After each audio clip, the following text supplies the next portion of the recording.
Paham tuh? Jadi kalian harus menjadi generasi yang berani mengingatkan terhadap hal-hal yang dilanggar oleh temannya. Jangan sampai kalian tidak berani memberi peringatan, malu memberi peringatan.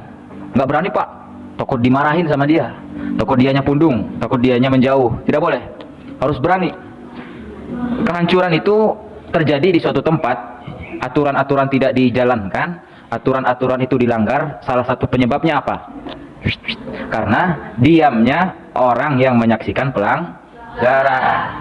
Satu orang menaikkan kakinya di atas kursi, temannya lihat, diam saja, tidak berani. Kenapa? Karena yang menaikkan kaki ke kursi itu patur, punya jiwa yang besar, takut dihajar pak. Gak apa-apa, laporkan saja. Tuh, nggak boleh gitu ya. Sudah menjadi adab dan aturan di kelas, tidak boleh menaikkan kaki di atas kursi. Paham tuh ya? Ingatkan, tidak masuk pelanggaran yang lain. Pelanggaran yang lain yang sudah ada berapa poin? 11 poin yang pernah kita ajarkan. Itu jika dilanggar oleh teman, dia harus mengingatkan. Kata Nabi apa? Man ra'a minkum mungkaron, barang siapa yang melihat minkum di antara kalian mungkaron, suatu kemungkaran, suatu pelanggaran tata tertib atau yang lainnya, falyughayyirhu biyadihi, hendaklah dia merubah dengan tangannya. Jadi yang pertama, yang paling hebat adalah merubah dengan tangan. Tangan itu apa? Dengan tangan, ya diberitahu dengan tangan. Atau biasanya tangan itu diartikan dengan kekuasaan. Ketua kelas melihat kemungkaran, wah, laporin ke ketua kelas. Dia yang punya tangan, dia yang punya kekuasaan. Kalau sama kita nggak berani, bilang ke ketua kelas. Siapa ketua kelasnya? Patur, itu melanggar, tolong dong, tegur.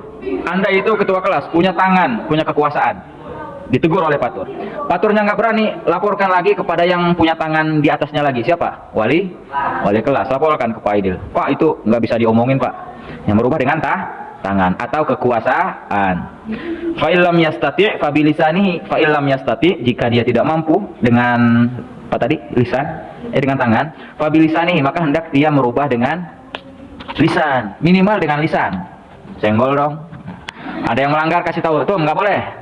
Tapi dengan cara yang baik ya, jangan polontong. Anter, waduh, polontong banget. Ya, Alpan melihat patur melanggar, gimana? Itu melanggar. Jangan juga gemeteran.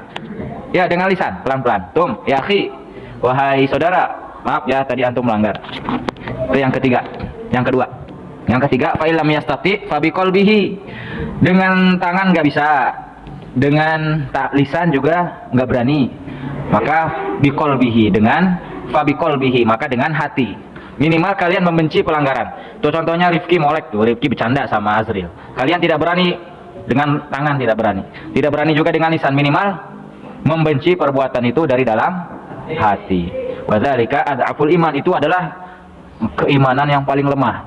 Jadi kalau ada teman melanggar, kalian merasa benci, itu sudah termasuk iman yang paling lemah, paling rendah. Bagaimana kalau mendukung? Wah, itu dipertanyakan keimanannya. Siapa di sini yang suka mendukung pelanggaran temannya? Cung. Tanda-tanda dia mendukung apa? Membiarkan. Raihan duduk di atas kursi, di atas meja. Kalau di atas kursi memang boleh ya. Duduk di atas meja, satu kelas nggak diam semua. Wah, ini jangan-jangan mendukung. Harus ada yang mengingatkan. Oke? Itu yang ke berapa? Kelima.